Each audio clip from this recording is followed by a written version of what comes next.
नमस्कार। मेरी हिंदी की कक्षा में आपका पुनः स्वागत है।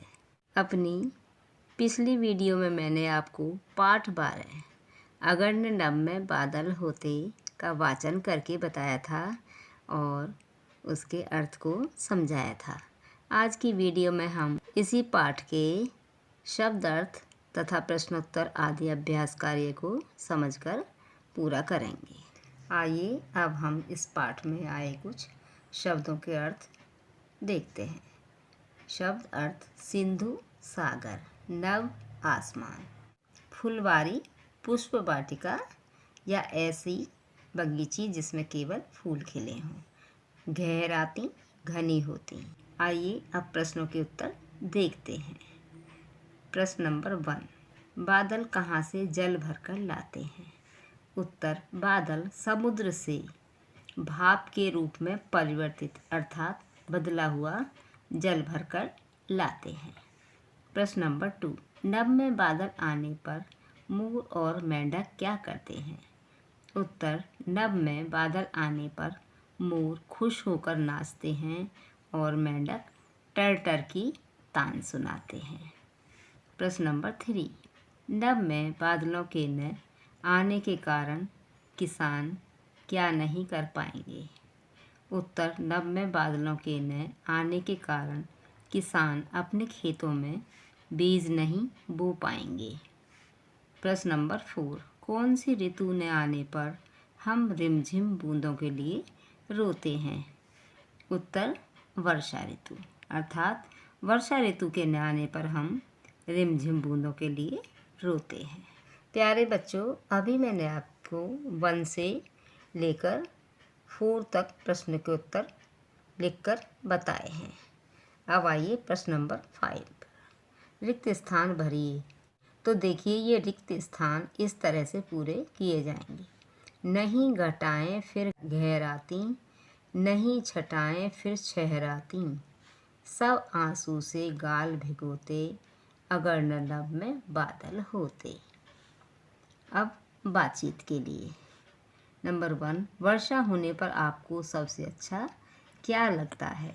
तो बच्चों, वैसे तो आपको इस प्रश्न का उत्तर स्वयं ही देना है, परंतु फिर भी मैं आपको बता रही हूँ कि वर्षा होने पर देखिए पत्ते भी धुले धुले से लगते हैं, ठंडी ठंडी हवा चलती है और मेंढक भी टर टर करते हैं तथा मोर खुश होकर नाचने लगते हैं। नंबर 2, बादल सिंधु से किस प्रकार जल भरकर लाते हैं? तो बच्चों, इसका उत्तर इस तरह से होगा कि बादल सिंधु अर्थात समुद्र से भाप के रूप में बदला हुआ जल भरकर लाते हैं। नंबर 3, आपको किस मौसम की कौन सी बात सबसे अच्छी लगती है और क्यों? तो बच्चों, इस प्रश्न का उत्तर आपको स्वयं ही देना होगा, क्योंकि सभी को अलग अलग मौसम पसंद होते हैं और जिस मौसम की बात जिसको अच्छी लगती है उसे उसको स्वयं ही बताना होगा। आपकी कल्पना, यदि साल भर वर्षा नहीं होगी तो क्या होगा? बच्चों, यदि साल भर वर्षा नहीं होगी तो सब तरफ सूखा पड़ जाएगा और पेड़ पत्ते भी सूख जाएंगे तथा तालाबों में नदियों में जल भी नहीं रहेगा। नंबर 2, नभ में बादल छा रहे हैं, बिजली चमक रही है, मोर नाच रहा है, मेंढक टर्रा रहे हैं तथा आपके मित्र सखियां मैदान में खेल रहे हैं। इस दृश्य की कल्पना कीजिए और वर्णन कीजिए। तो बच्चों, इस दृश्य की कल्पना भी आपको स्वयं करनी है और इसका वर्णन करके भी बताना है।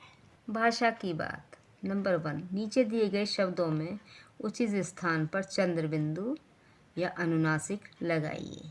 क नदियाँ, ख घटाएं, ग आंसू, घ कहाँ, अणे छटाएं, च बूंदों।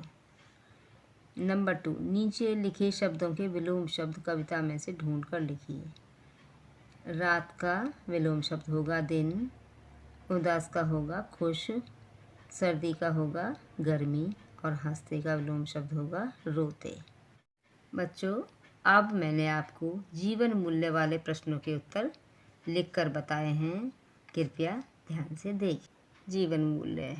प्रश्न नंबर 1, मौसम और ऋतुओं का चक्र बदलने से हमारे पर्यावरण में असंतुलन आ जाएगा। ऐसा होने पर हमें किन किन कठिनाइयों का सामना करना पड़ेगा।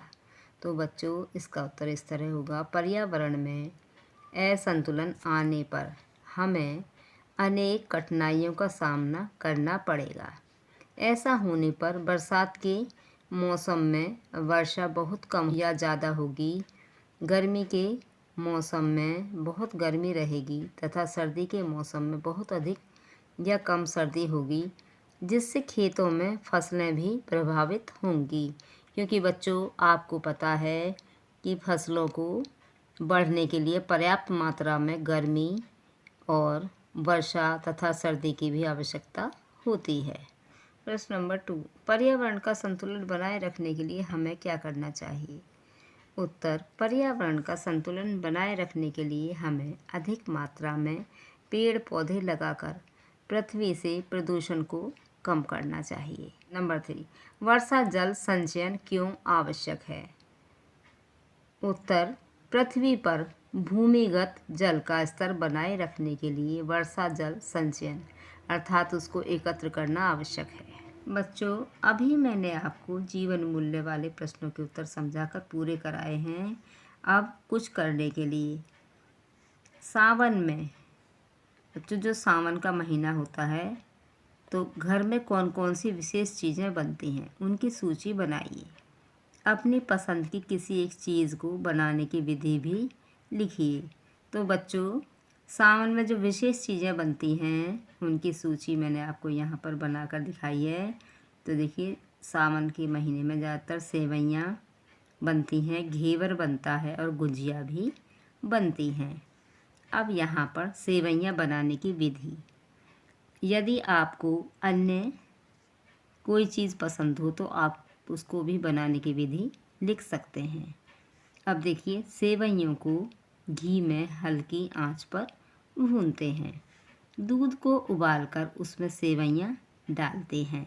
जब सेवइयाँ पक जाएं तो ऊपर से कटे हुए मेवे, चीनी, किशमिश और इलायची पाउडर डाल देते हैं।